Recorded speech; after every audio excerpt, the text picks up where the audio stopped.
Hello, everybody, and welcome to the Dashcast. I am Curtis Dash. Couldn't figure that out. Join with me, as always, is my lovely co-host and roommate, Brandon Colongo. Brandon, say hello. Hey, thanks for watching, everyone. Yeah, thanks for joining us, guys. Please be sure to like, comment, share, and subscribe if you guys enjoy this. If there's anything you want us to talk about, we would love to hear from you.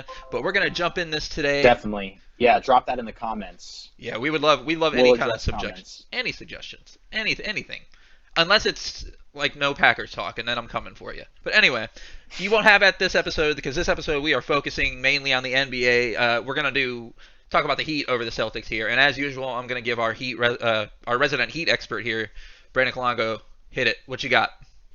Man, I was a lot more nervous in the beginning of this game than I was in the beginning of the last game. However, what I will say is the way that we responded was just incredible. I was so proud of that team. And I want to mention we went into this half-court zone trap defense in the second half that really changed the game, and I am so excited to see that defense more moving forward. And of course, Jimmy Butler had a lot of big plays. Tyler Hero had great plays throughout the game. One thing that I really liked was Dragic. He was extremely clutch at the end. He hit a couple of shots that seemed like They should have really gone in incredible almost. shots. Like, yeah, like almost like, man, you took that because you had to, and then That step somehow back drained it. three. Yep, behind the back. He went to go behind the back. Oh. He got bodied, lost his track, but it worked out perfectly because he just stepped back and hit that three with conviction. I mean, it was a very fun game to watch, especially all four quarters. You know, it got pretty close there. For Heat fans. Yeah, for Heat fans, definitely.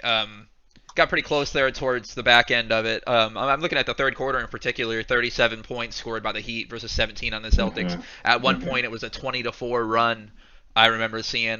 That's just if you're the Celtics, you cannot allow that. I don't know what was going on there, and they finally got a quality game from Kemba Walker in 23 points and 7 rebounds.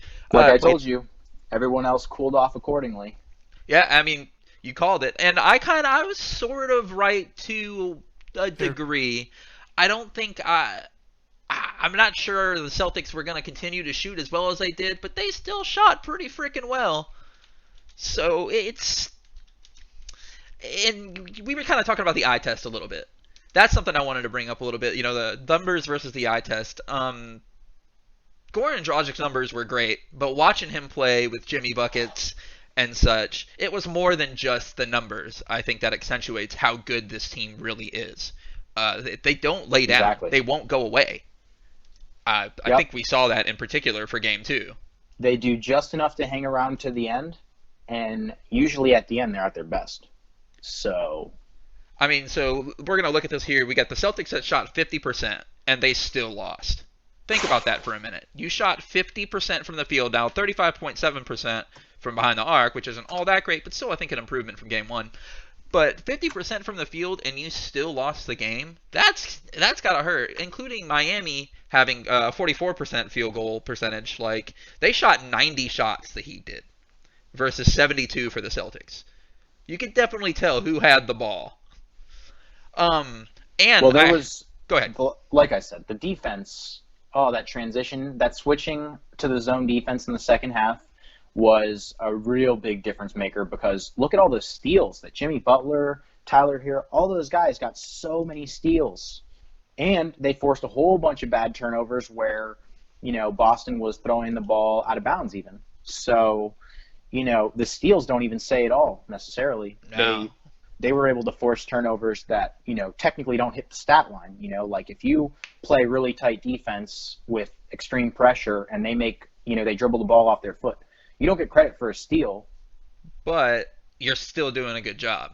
Yeah, you played great defense. And that's where I think the eye test has an advantage over looking at stats. I think a lot of people would agree with you. I'm a more analytical stat person. I think, like we were talking about, once you see somebody play in person, you know that numbers. I think numbers just go out the window once you're in person. I think numbers are good for tendencies and things like that, maybe team game plans, but it doesn't mean as much maybe in the game.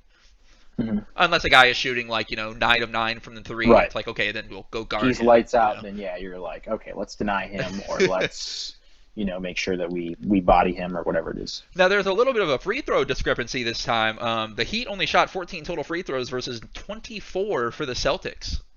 That's interesting. I did feel like there was a time. Didn't we talked about that when we were watching the game? The second quarter, it might have been the third. Where you talked about it. I honestly, yeah. So exactly. So not to cut you off. No, you're yeah, fine. you were telling me there was a good little stretch in the second or the third. You were about to say where it looked like Boston was getting the calls. It did. Or I mean, where it looked like Miami was getting the calls. Oh no, Boston. Where I felt like Boston Okay. was all of a sudden kind of getting this extra little bump, and Exactly. because they went into the bonus. I think the Celtics went into the bonus Right. like They a did. minute I in don't or know. something. I watched it. I saw the opposite, actually. I saw the Heat, it looked like, for me, at stretches, were getting some really advantageous calls. However, I think that it balanced itself out because in the first game, I think there was a lot of bad calls that went against the Heat that shouldn't have. I think that we were on the beneficiating end, I thought, of the officiating in game two. Boston was in game one. Yeah, and obviously it's easy to say that now. It's easy for me to say that now because I can be like, oh yeah, in game one, blah blah blah, they went into overtime too, so it's going to be like that. Another stat that I thought that would be really interesting to talk about would be the assists. The Heat had 27 assists versus 19 for the Celtics. The Heat were playing a very team-oriented game. That's how we play, though. We And always play like that. And that's, to me, that's of course, that's kind of what you want. So in the first game, they had 32 assists. Granted, they did go into OT, but you figure they had 27, so that's 5 less assists in a quarter. So that's amazing. Like those are numbers you want to see. And there's a story coming out of Boston earlier today claiming that there might be some issues in the locker room. I guess during the post-game locker room meeting where they all kind of sit around and of course Brad Stevens is going through stuff. A lot of those players were having issues that led to, and I quote, significant yelling and outbursts in the post-game locker room, end quote, according to sources, obviously. And then after that, Brad Stevens had a meeting around 1 a.m. with Tatum, Walker, Jaylen Brown, and Marcus Smart to kind of air out these grievances and get back to team stuff. Is this going to affect Boston going forward, or are we reading too much? No, definitely. I'm very sure it'll affect them. Just the fact that the Heat have such a sheer psychological advantage taking both of Boston's home games, and also in the fashion which the Heat won, they pretty much showed that when it comes down to the clutch, that Miami's going to win any close game.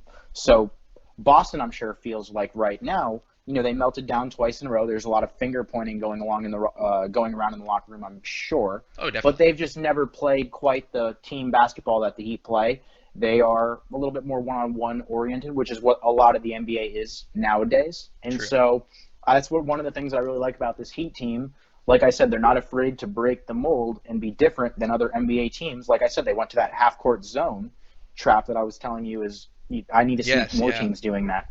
And when they did that, of course, everything started shifting for the better. And so mix that with the type of best shot wins all mindset that they have. I mean, that's course. just team basketball at its finest. And that's exactly what you want. I found and it Boston's frustrated.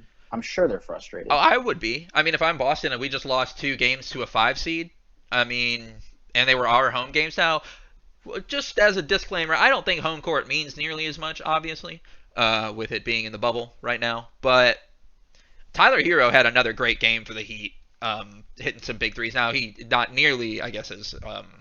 He wasn't as good as of late where he was in the first game. I felt like towards the end of the fourth quarter, he cooled off. Yeah, I'm glad you actually brought that up for the end of the fourth quarter, because there's kind of something maybe anybody else can chime in on if they're listening. We were talking about Tyler Hero passing up a wide open 3 with 14 seconds left or something like that because he wanted to run clock. And then he threw a pass to Butler. It was a hard pass. Butler dropped the pass. Ball goes out. Turnover, which obviously it didn't mean anything. The Heat still won, but that could have been very, very bad. Go ahead and tell people what you said, because I'm starting to kind of lean into it a little bit more. Right. So to me, the best basketball play once Tyler Hero accidentally picked up his dribble, and Butler was being guarded pretty close. Granted, he should have caught the pass. He didn't. To me, the best thing that you do, the most poised basketball move, we had 2 timeouts. Just take a timeout. And you know, those are the type of rookie plays that, you know, will sometimes happen. I have no problem, obviously, because of the way that things turned out. Right. However, what he did wasn't bad because he still delivered a catchable pass. The best thing you do there is just take a timeout, we regroup, we come up with an inbound play that gets the ball into a good free throw shooter, and then we run some type of after the inbound play where you might have maybe the double screens that we were doing with Jimmy Buckets and Odebayu, and you know, you maybe get the ball inbounded to Dragic, and he'll, you know, take one of those. Hopefully Dragic gets fouled, and then he takes both the free throws. But yeah, we regroup, please. You pick up your dribble, 12 seconds left. You got 2 timeouts. Burn a timeout. Yeah, that's something that I should have mentioned there. He picked up his dribble, which is why this is even a thing at all. If he doesn't pick up his dribble, then it doesn't matter. But yeah, it's a really good point. And so I argued the opposite because I just want to run clock, and I thought Butler should have caught the pass. But at the same time, yours makes a lot more sense because you're getting a good possession regardless. Mm-hmm. Well, in theory, if you're getting a good possession regardless. Right, unless you mess with the inbound. So of course, you know, game 3 is tomorrow, and I've got to ask who you got. You know, I'm just gonna keep picking with my heart. I'm good. The Heat. Yeah, I don't think I'm gonna vote against the Heat anymore. Their record in the postseason is absolutely ridiculous. They are 10-1. They have a chance. They're 2 games away from a finals appearance when no one thought they were gonna get there. So props to them. I'm gonna have to go with the Heat. And I would like to be right in this one. In the other one, I said I hope I'm wrong. This is one I need to be right in. So I hope I'm not jinxing anything here.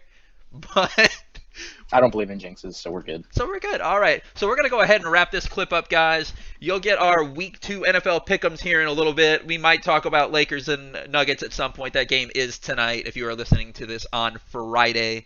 But we'll see you here in a little bit. Don't forget to like, subscribe, share, comment. Give us some suggestions, what you want to hear. If you want to hear me talk about the Packers all day, please just spam that over and over and over so Brandon can roll his eyes for the end of time.